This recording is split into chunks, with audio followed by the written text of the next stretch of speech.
global happenings today. We communicate, we analyze global news. Stay tuned.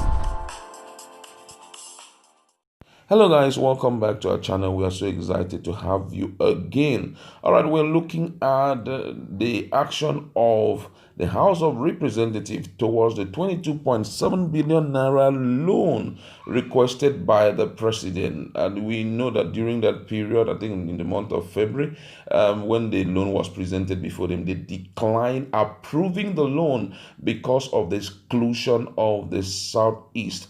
But information reaching us is that the House Committee on Supply approved the loan request following the consideration of the report by the House Committee on Loan and Management. We could be recalled that the report was slated for consideration earlier in February. However, the Southeast protested the composition of the project, alleging exclusion of the Southeast. The Speaker, in a statement far back, that's in the month of March, did say that the consideration of the report, which has been passed by the Senate, was suspended because of agitation from the Southeast. And according to his word, he said, I know there had been a lot of agitation about the Southeast not benefiting from the loan. It is one of the reasons we haven't considered the loan in the House. I have discussed with the finance minister and the DG budget.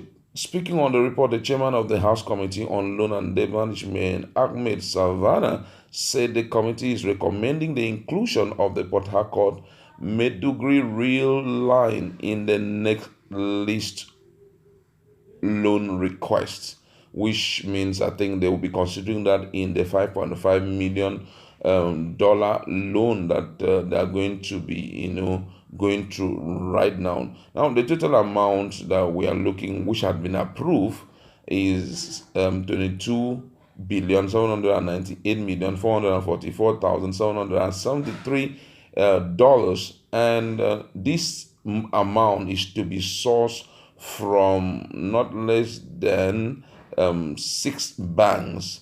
And the topmost in the list is actually China, who will be giving about 17.0 billion naira. China had always been in readiness to offer Nigeria and most African countries any amount of loan that you so desire, and that is really the bone of contention.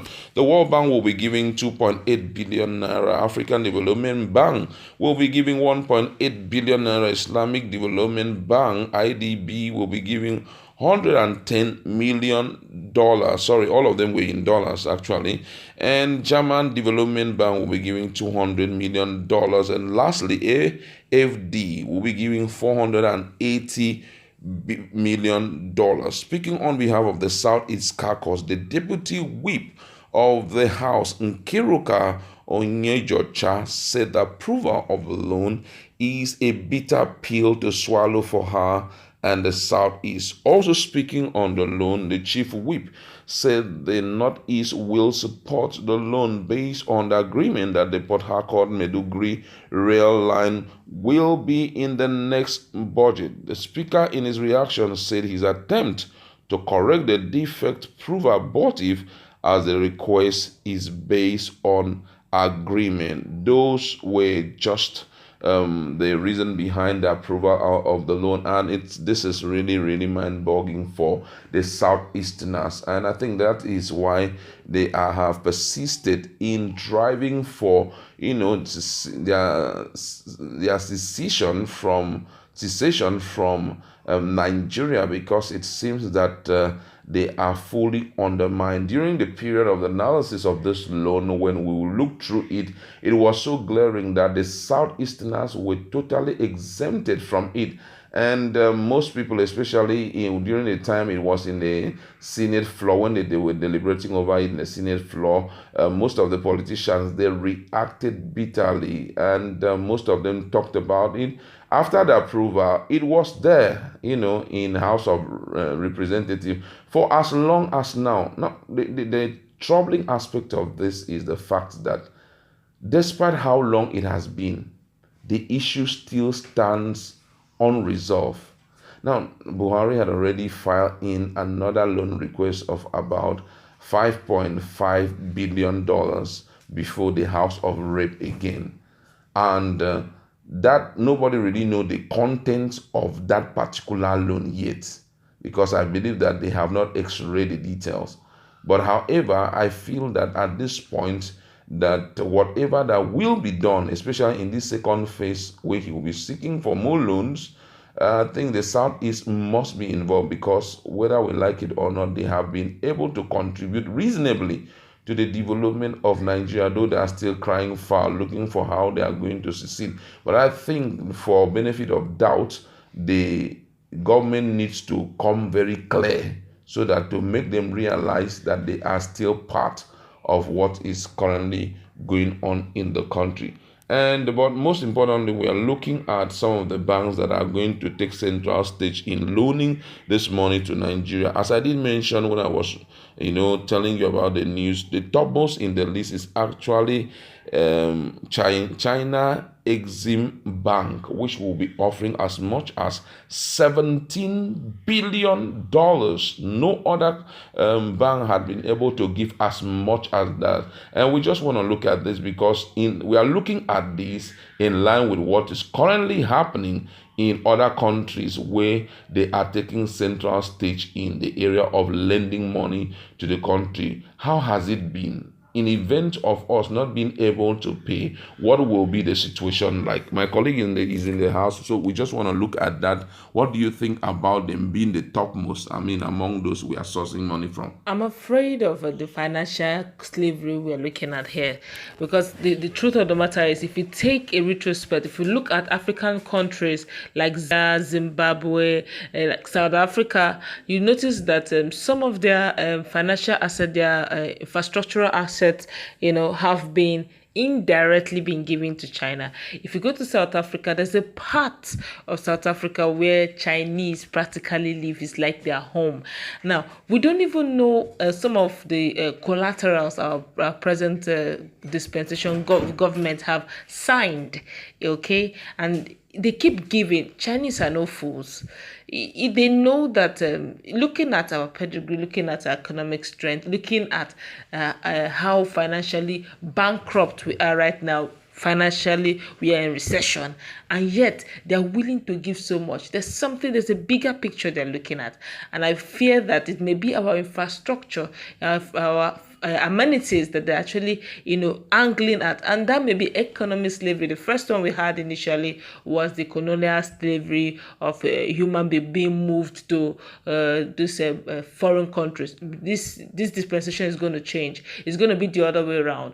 China have a lot of population. They're looking for space. They're looking for land mass.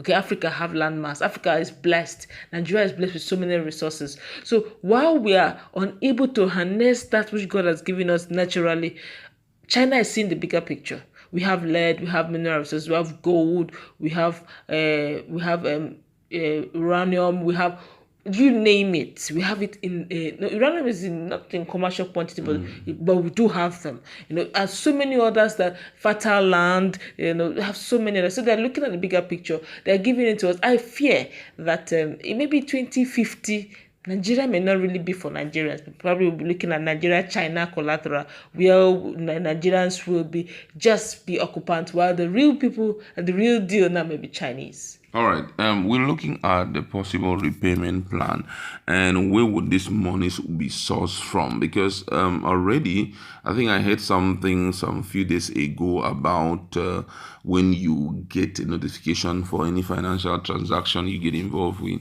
I think they're going to charge you about a 50. Bank stamp. It's now very regular, 50 naira for it. One of the things that we have been talking overly about is the fact that stakeholders in all facets of the economy needs to be brought into the circle where these things are being discussed. When it is time for public hearing, they should give the people adequate chance for them to talk, for them to ask questions, so that we know who are the people that are going to bear the brunt of this whole thing called loan. As I'm talking to you right now, I'm not so certain that the government of the day have a way of fixing this. The question I always keep asking is, what are the possible sources we are going to embark on? Is it that after collecting this money, it will fall back on the people for them to repay, or possibly the structures that will be used, which this loan will be invested upon, will be able to produce this money? Let's just look at it. What do you think? Let's look at Nigeria realistically. Are there any investments really? We keep hearing white elephant projects everywhere. They're doing this, they're doing that. At the end of the day, we don't get to see anything really. Just all on a superficial level.